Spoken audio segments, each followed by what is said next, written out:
Hello, my name is Abebe Nagash. On behalf of Ethiopian Hearts for Peace and African Hearts, I present to you Eritrean perspective in the ever and endless conflict with Ethiopia. You see, Eritrea's voice in the long story of separation and conflict with Ethiopia is one that has often been pushed aside, misunderstood, or dismissed as inconvenient.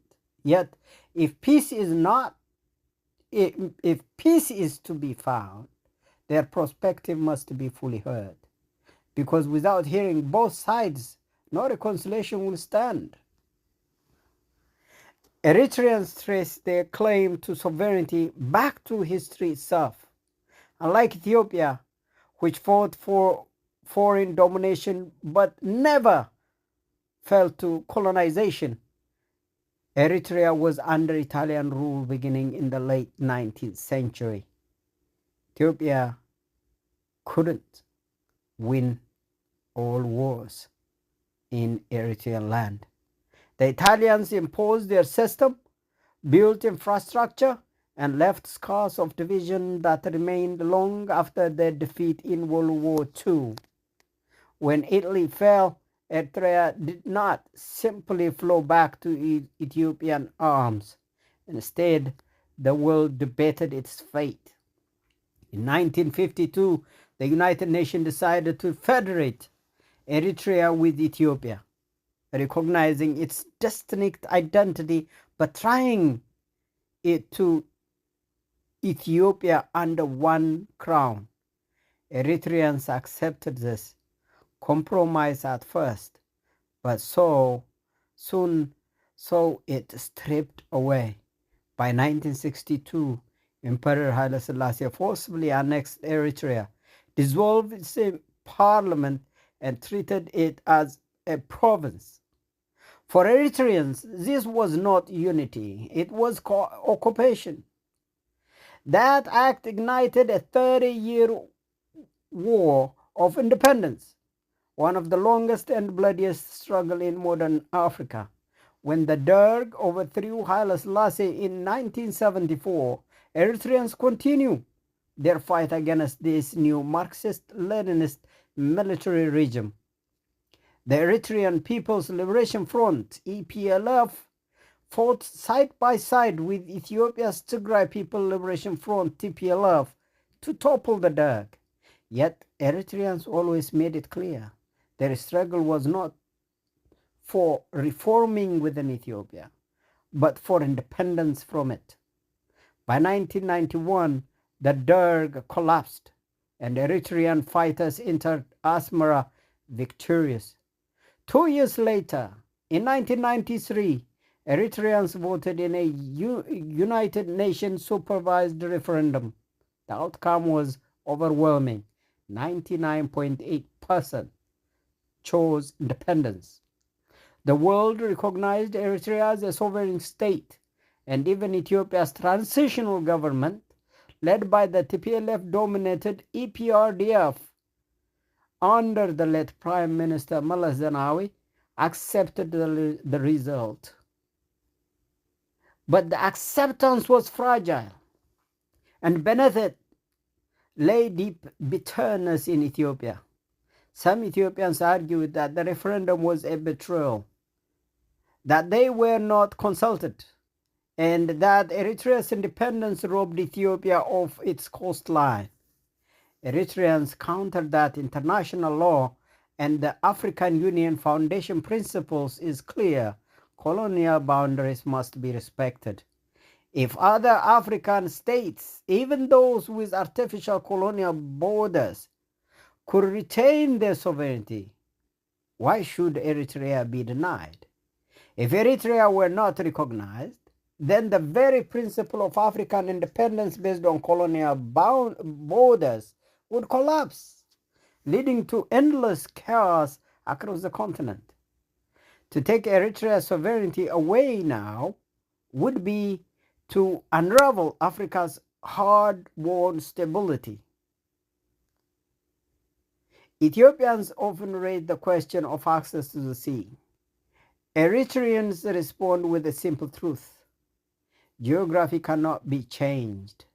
Landlocked nations exist all over the world, and they find solutions through agreements, not by denying the independence of their neighbors.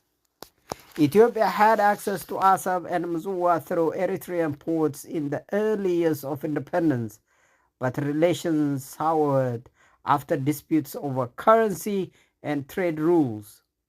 When the 1998 to 2000 border war erupted over Badme, the bloodshed was catastrophic on both sides, and trust was shattered.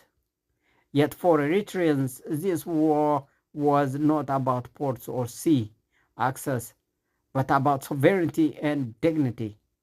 Ethiopia had agreed to respect Eritrea's independence, but then resisted when the Border Commission ruled Badme belonged to Eritrea.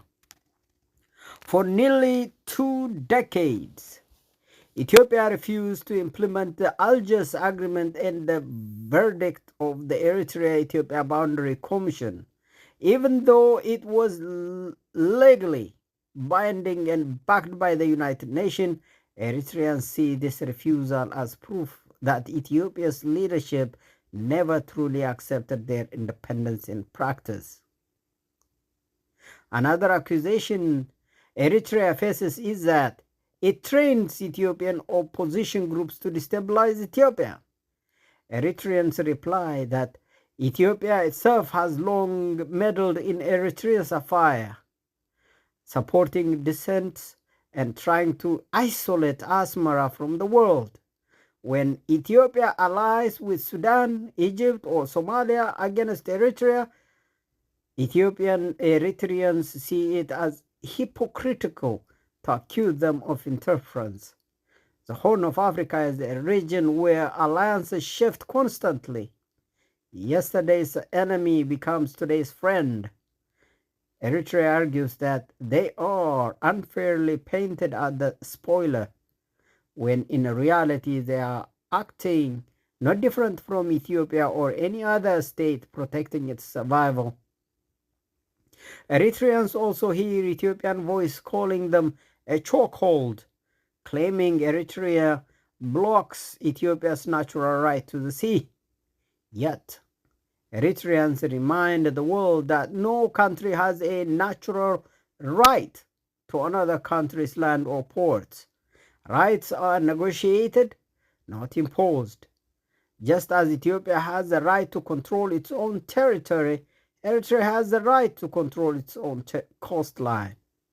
To erase that principle would open the door for even every stronger state in Africa to claim the land of a weaker neighbor in the name of natural rights. That road leads to endless war. The role of the TPLF complicates everything. TPLF is Tigray People Liberation Front. It was TPLF's leaders who signed off on the 1993 referendum, even though many Ethiopians now say the process was flawed. Eritreans point out that they cannot be blamed for Ethiopia's internal divisions. If Ethiopian leaders allowed the referendum, it was their responsibility to defend Ethiopian interests then, not decades later through war. Eritreans also note that some within the TPLF had their own ambitions of a greater Tigray, with map circulating that showed control of fertile Amhara and Afar lands along with the Red Sea port. Whether these maps were ever official or not, they left deep suspicion. To Eritreans, however, the key fact remains they did not create Ethiopia's ethnic federalism, nor did they decide how Ethiopia should govern itself. They pursued independence, and Ethiopia must resolve its own contradictions. Looking at today, Eritreans are aware of the pain on both sides. In Tigray, famine, destruction, and displacement are real. In Eritrea, many young people flee to escape indefinite military service, poverty, and lack of freedom. Some stay because they believe in sovereignty above all, even if life is hard.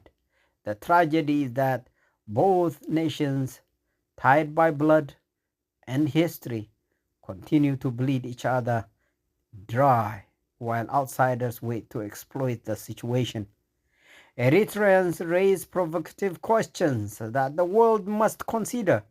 If Eritreans' independence is questioned, would all African borders be reopened? If every ethnic group in Africa claimed self-determination, how many thousands of new states would appear? And how many wars would that ignite? If Ethiopia insists on reclaiming access to the sea by force, does that not set a precedent for other landlocked countries to invade their neighbors? Who benefits from this chaos except external powers eager to divide and exploit? And if Africans themselves cannot respect each other's sovereignty, how can they expect the world to respect them? Eritreans know their independence is imperfect, their government flawed, and their people divided between those who stay and those who flee. But they believe one thing firmly: their sovereignty is not negotiable. They fought too long, bled too much, and won recognition too decisively to surrender it now. To them, peace can come only if Ethiopia fully accepts Eritrea's existence as permanent and works towards cooperation instead of domination. And yet, there is another truth that cannot be ignored. Ethiopians too carry deep wounds. They see betrayal, loss, and humiliation in the separation of Eritrea. They feel surrounded, denied access to the sea, and robbed of their historic connection to the coast.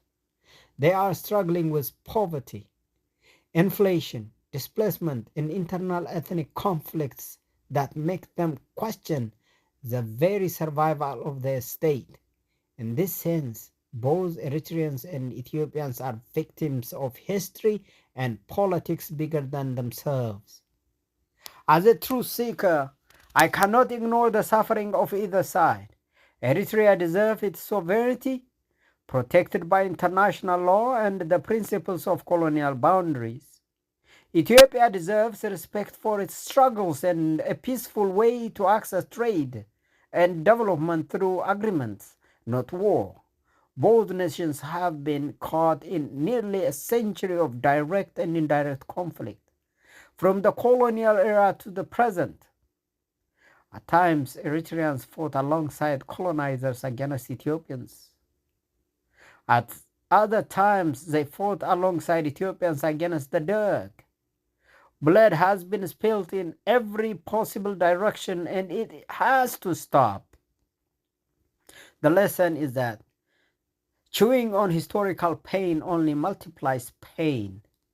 Like a victim forced to retell her trauma again and again, the act of reopening old wounds can become worse than the original violation.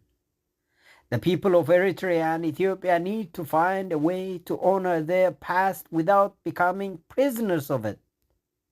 Otherwise, war will remain the only language spoken in the region, and that path has already destroyed too many lives. My conclusion is simple. Peace is not impossible. Eritrea and Ethiopia can exist as two sovereign nations while cooperating as if they were one family. They can form agreements where borders remain but passports are not needed, where ports are shared through trade, and where cultures intermingle without fear. They can say to the world, if you hurt one of us, you hurt us both. We stand together even though we are apart. Such a model, could become an example for Africa, where unity does not erase sovereignty but strengthen it. I think that's the only way to survive artificial colonial boundaries. As a Nagash, on behalf of Ethiopian Hearts for Peace and African Hearts for Peace, I offer this reflection. Despite their differences, I sympathize with both nations for the endless wars that have consumed them. I see the complexity, the betrayal, the grief, and the humanity on both sides. And I say, with all humanity, this killing spree must stop. If Eritrean or Ethiopian brothers and sisters wish to add perspectives I did not mention here, please reach out. This is not the final word, but a foundation for dialogue. Only by telling the truth, listening with respect, and seeking common ground can peace be achieved. Thank you very much. Again, this is Abebe Negash, Ethiopian Hearts for Peace and African Hearts for Peace.